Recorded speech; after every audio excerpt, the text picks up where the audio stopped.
राधे राधे, हरे कृष्णा।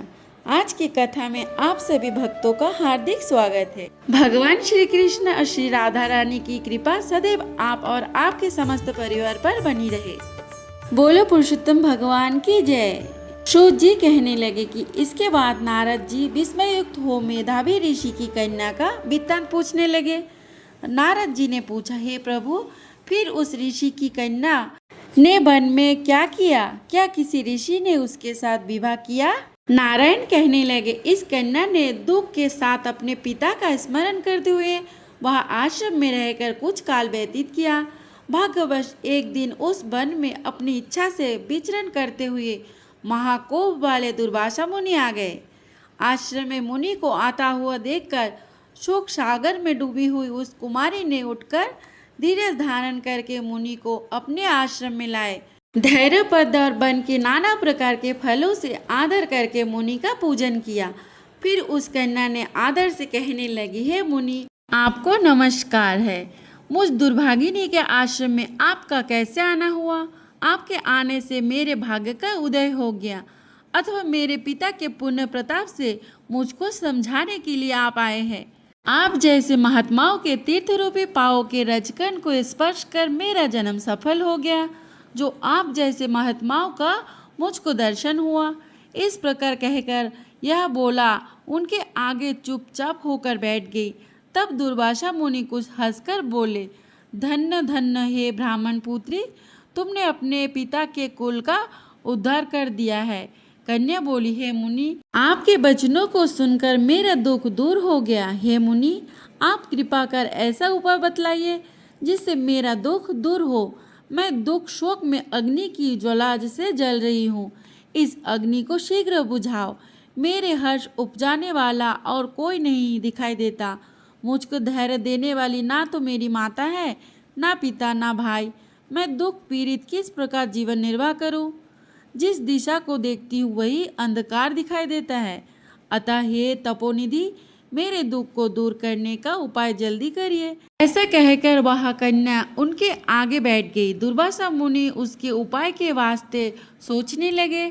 श्री नारायण कहने लगे, हे नारद, इस प्रकार मुनि कन्या के वचनों को सुनकर मुनि दुर्वासा विचार कर अत्यंत कृपा करके इस कन्या को देखकर कुछ हितकारक वचन बोले। प्रिय भक्तजन, बोले पुरुषोत्तम भगवान की जय। इस कथा का आगे का भाग अब कल श्रवण करेंगे। एक ऐसे संत जिनके यहाँ भगवान को भी नौकर बनकर रहना पड़ा, उनकी भक्ति ऐसी अद्भुत थी। भारत भूमि सदैव ही संतों की भूमि रही है। ऐसे ही एक संत थे ज्ञानेश्वर संत जी, और उनके शिष्य थे श्री त्रिलोचन जी महाराज। त्रिलोचन जी महाराज वैश्य थे, वैश्य में भी महाजन थे। त्रिलोचन जी महाराज बहुत ही साधु सेवी थे। साधु संतों की सेवा किया करते थे। उनके कोई संतान नहीं थी और भगवत कृपा से धन की कोई कमी नहीं थी। महाजन का काम भी अच्छा चल रहा था और व्यवसाय के उपरांत उनका सारा समय साधु संतों की सेवा में ही व्यतीत होता था। सेवा के प्रभाव से उनके मन में भी किसी प्रकार का कोई अभाव नहीं था और हमेशा प्रसन्न मुद्रा में ही रहते थे। उन्हें कभी भी इस बात का कोई अभाव नहीं हुआ कि उनके कोई बेटा या बेटी नहीं है। वह कहते थे कि प्रभु की इच्छा है, नहीं हुआ तो नहीं हुआ। लेकिन एक बात की चिंता उनके मन में रहने लगी कि अब हम बूढ़े हो चुके हैं और हमारे ठाकुर जी की सेवा कैसे होगी। और ठाकुर जी की सेवा तो अपने हाथ से करने की चीज़ है, किसी नौकर चाकर के हाथ से तो नहीं किया जा सकता। व्यक्ति को स्वयं से ही ठाकुर जी का सेवा में संलग्न होना चाहिए।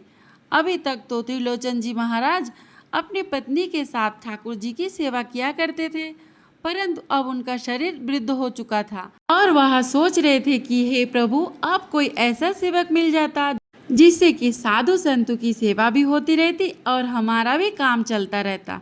अब तो त्रिलोचन जी महाराज सदैव ही इसका चिंतन करने लगे, अब कैसे साधु संतों की सेवा होगी। अब पंडरीनाथ भगवान, जो कि पंढरपुर के ठाकुर जी थे, त्रिलोचन जी महाराज की यह दशा सहन नहीं कर पा रहे थे। इसी कारण उन्होंने स्वयं ही नौकर बनने की सोची और ठाकुर जी स्वयं ही नौकर बनकर आ गए।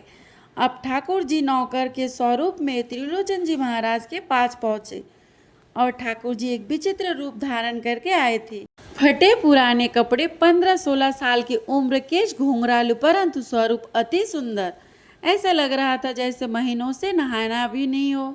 शरीर पर धूल मिट्टी चढ़ी है, केश उलझकर जटा जैसे हो गए हैं। यहाँ पर त्रिलोचन जी महाराज नाम जप कर रहे हैं। उनके नेत्र से अश्रु प्रवाहित हो रहे हैं। चिंतन कर रहे, हे प्रभु, कोई सेवक मिल जाता तो संतों की सेवा करता रहता। तब तक ठाकुर जी आ गए। सेठ जी राम राम। त्रिलोचन जी ने अपने नेत्र खोले और सोचने लगे कि बड़ा सुंदर बालक है, लगता है कि नहाता धोता नहीं है। फटे पुराने कपड़े हैं, पैर में पुरानी सी जूती है। उन्होंने पूछा, बेटा तुम्हारा नाम क्या है? तब ठाकुर जी बोले, अरे बापूजी, नाम सुनकर क्या करोगे? त्रिलोचन जी बोले, तुलसी जी महाराज ने कहा है कि अरे नाम तो जरूरी है, नाम बताओ बेटा, नाम क्या है? ठाकुर जी ने अपना नाम बताया, अंतर्यामी। त्रिलोचन जी बोले, नाम तो बढ़िया है अंतर्यामी, तुम सबकी अंतर्मन की बातें जानते होंगे। ठाकुर जी मुस्कुरा गए, कुछ बोले नहीं। त्रिलोचन जी ने पूछा, आप कहाँ रहते हो? ठाकुर जी ने बोला, ऐसा कोई हमारा ठिकाना नहीं है, जहाँ जगह मिलती है वही रह लेते हैं। अब त्रिलोचन जी को लगा कि बेचारा अनाथ है। त्रिलोचन जी ने पूछा कि तुम्हारे माता पिता का परिचय क्या है? ठाकुर जी बोले, अगर हमारे माता पिता होते तो हमारी यह हालत नहीं होती, हम भी कहीं किसी की अच्छी हालत में होते। त्रिलोचन जी महाराज बोले कि ऐसे क्यों भटक रहे हो? ठाकुर जी बोले, हम कुछ धंधा पानी के लिए भटक रहे हैं, धंधा पानी मिल जाए तो उधर पोषण हमारा सही से हो जाए। त्रिलोचन जी बोले, कुछ काम धंधा जानते हो? ठाकुर जी बोले, हाँ, चारों वर्णों और चारों आश्रमों की क्या मर्यादा है, क्या सेवा और क्या खाना पीना है, वह सब मुझे मालूम है। अब यह सुनकर त्रिलोचन जी खूब हंसे और बोले कि तुम्हारी उम्र तो 16-17 से ज़्यादा नहीं लग रहा है। बोले, इतना अनुभव कहाँ से प्राप्त हुआ? ठाकुर जी बोले कि आप विश्वास करो या ना करो, हम सब जानते हैं। त्रिलोचन जी पूछा, साधु सेवा करना आता है? ठाकुर जी बोले, साधु सेवा करते करते मेरा जन्म बीत गया। अब तो त्रिलोचन जी बड़े हंसे और बोले, लड़का कुछ करे या ना करे, बोलता बहुत अच्छा है, इसको रख लो अपने पास। अब त्रिलोचन जी बोले कि तुम्हें इतना अनुभव है और तुम इतने योग्य हो तो तुम्हें किसी नौकरी क्यों नहीं मिली? कुछ न कुछ खोट तो तुम्हारे में जरूर है। ठाकुर जी बोले, हाँ, एक खोट है, हमारे भीतर हम काम से पीछे हटते नहीं हैं। हम सब काम करते हैं, पर हमारे बारे में शिकायत करने लग जाए तो हम वहाँ पर रहते नहीं हैं, हम वह जगह छोड़ देते हैं। त्रिलोचन जी महाराज ने पूछा, क्या शिकायत करते हैं लोग? ठाकुर जी बोले, हम बहुत खाते हैं। त्रिलोचन जी हंसने लगे और बोले, हमारे घर में अन्न धन की कोई कमी नहीं है, कितना खा लेते हो? ठाकुर जी बोले कि मैं 5 से 7 शेर तक का खा लेता हूँ। अब ठाकुर जी ऐसा क्यों कहा, यह बात विचारणीय है, क्योंकि अगर घर में ठाकुर जी विराजमान है तो उन्हें कम से कम 5 शेर या 7 शेर का भोग अवश्य लगाना चाहिए, नहीं तो दोष लगता है। त्रिलोचन जी ने कहा है कि आप 10 शेर खाओ, 12 शेर खाओ, हमारी तरफ से खाने में कोई कमी नहीं है, पर साधु सेवा में कोई कमी नहीं आनी चाहिए। ठाकुर जी सोचने लगे, बड़ा उदार भक्त है। अब तो ठाकुर जी ने अपना प्रश्न थोड़ा कड़ा कर दिया और पुनः बोले कि हम साधु संतों की सेवा करेंगे, आपके ठाकुर जी की भी सेवा करेंगे और आपकी भी सेवा करेंगे, लेकिन हमको रोटी बनाकर माता जी को खिलाना पड़ेगा। आपकी जो गनी है भक्तनी, उनको हमारे लिए खाना बनाना पड़ेगा। अभी तक तो त्रिलोचन जी की गृहिणी ही खाना बनाती थी, तो उन्होंने अपनी गनी से कहा, सेवक तो एक मिल गया है, परंतु उसने एक विचित्र शर्त रखी है, तुम्हें अपने हाथ से खाना बनाकर उसे खिलाना होगा। त्रिलोचन जी की पत्नी बहुत सरल थी, वह बोली, अरे कोई बात नहीं है, मैं बना दिया करूँगी। लोग कहते थे कि तुम्हारा कोई बेटा नहीं है, तो इसे मैं अपना बेटा मान लूँगी और बेटा मानकर इसे खिलाऊंगी। त्रिलोचन जी बोले, परंतु एक बात का सदैव स्मरण रखना, अगर यह कह दिया कि यह पेटू है, बड़ा खाता है, तो फिर वह यहाँ से चला जाएगा। त्रिलोचन जी की पत्नी बोली, अरे हम क्यों ऐसे कहेंगे? त्रिलोचन जी महाराज के यहाँ पर ठाकुर जी ने 13 महीने सेवा की, नौकर बनकर सब तरह के सेवा की। चौका बर्तन से लेकर झाड़ू लगाने तक, खाना बनाने तक सब सेवा ठाकुर जी ने त्रिलोचन जी के घर पर करी है। इतना ही नहीं, ठाकुर जी कभी कभी त्रिलोचन जी महाराज की मालिश भी कर दिया करते थे, उनके कपड़े भी धो दिया करते थे, उनको चकाचक रखा करते थे। ठाकुर जी के त्रिलोचन जी महाराज के घर में आने से रिद्धि सिद्धि बहुत बढ़ गई और साधु संत भी बहुत बड़ी संख्या में आने लगे। महोत्सव उत्सव बहुत होने लगे। साधु संत जिस प्रकार की वस्तु पाना चाहता है, भगवान वही वस्तु बना देते हैं और सब संतों की निरंतर सेवा किया करते थे। अब तो समाज में त्रिलोचन जी महाराज की जय जयकार होने लगी कि त्रिलोचन जी महाराज के यहाँ से साधु संतों की बड़ी सेवा हो रही है। ऐसा करते करते 13 महीने बीत गए। एक दिन त्रिलोचन जी महाराज की गृहिणी एक घर में गई और वहाँ पर सभी माताओं मिलकर चर्चा करने लगी। एक माता जी ने त्रिलोचन जी की गृहिणी से कहा कि अरे तुम्हारे यहाँ अंतर्यामी क्या आया है? स्वयं भगवान जी ही आ गए हैं। ऐसे रिद्धि सिद्धि घर में आ गई है। तब वो नगर में सेठ जी की जय जयकार हो रही है। सेठ जी की तो रंगत ही बदल गई, पर तुम तो अभी भी वैसे ही हो जैसे थी, दुबली पतली। तो उन्होंने कहा अब उनको करना ही क्या पड़ता है? कुछ तो नहीं करते, खाली माला फेरते रहते, भजन करते रहते, थोड़ा बहुत धंधे पानी की बात होती है तो वहाँ देख लेते। अब उनको कोई काम तो है नहीं। माता जी फिर बोली कि तुमको भी तो कोई काम नहीं होगा, अंतर्यामी है, आपका ही सारा काम करता होगा। अब तो त्रिलोचन जी की गृहिणी से रहा नहीं गया, मुंह से निकल ही गया, नहीं यही तो बात है, अंतर्यामी सब करता है पर अंतर्यामी की सेवा हमको करनी पड़ती है। अब तो माता जी बोली कि अच्छा क्या सेवा करना पड़ता है?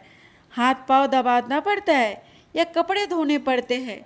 त्रिलोचन जी की गृहिणी बोली, नहीं ऐसा कुछ नहीं करना पड़ता, लेकिन हाँ उसको भोजन बनाकर करवाना पड़ता है। अब वो माता जी ने पूछा कि अरे बहन क्या खाता होगा? 16-17 साल का तो लड़का है, 2-4 रोटी खाता होगा। त्रिलोचन जी की गृहिणी बोली कि अरे बहन कुछ मत पूछो, 5 सेर 7 सेर का तो एक ही बार में खा लेता है। अब तो माता जी बोली कि अच्छा, देखने में तो नहीं लगता है कि इतना खा लेता है। अब इधर त्रिलोचन जी महाराज की गृहिणी के मुंह से यह बात निकली और उधर ठाकुर जी अंतर्धन हो गए। ठाकुर जी जब अंतर्धन हो गए तो त्रिलोचन जी बहुत दुखी हुई और उनकी पत्नी भी बहुत दुखी हुई। खाना पीना छोड़ दिया, रोने लगे। हर घर में जाकर पूछते कि मेरा अंतर्यामी देखा है कहीं? अंत में निश्चय किया कि प्राण ही त्याग देंगे तो साक्षात ठाकुर जी आ गए। ठाकुर जी बोले कि हम तो सदा से संतों की नौकरी करते हैं और हम तो आज भी तुम्हारे नौकर बनकर आने को तैयार है। अब और भी त्रिलोचन जी रोने लगे। त्रिलोचन जी रोते रोते बोले कि जगन्नाथ, जगतपति, लक्ष्मीपति, बैकुंठनाथ को, रुक्मणीनाथ को मैंने अपने घर में नौकर बनाकर रखा। मेरे पैर दबाए आपने मेरे बर्तन साफ किया, रसोई बनाई, मैं बहुत अधम हूँ। भगवान ने त्रिलोचन जी को हृदय से लगा लिया और बोले कि हम तो तुम पर बहुत प्रसन्न हैं।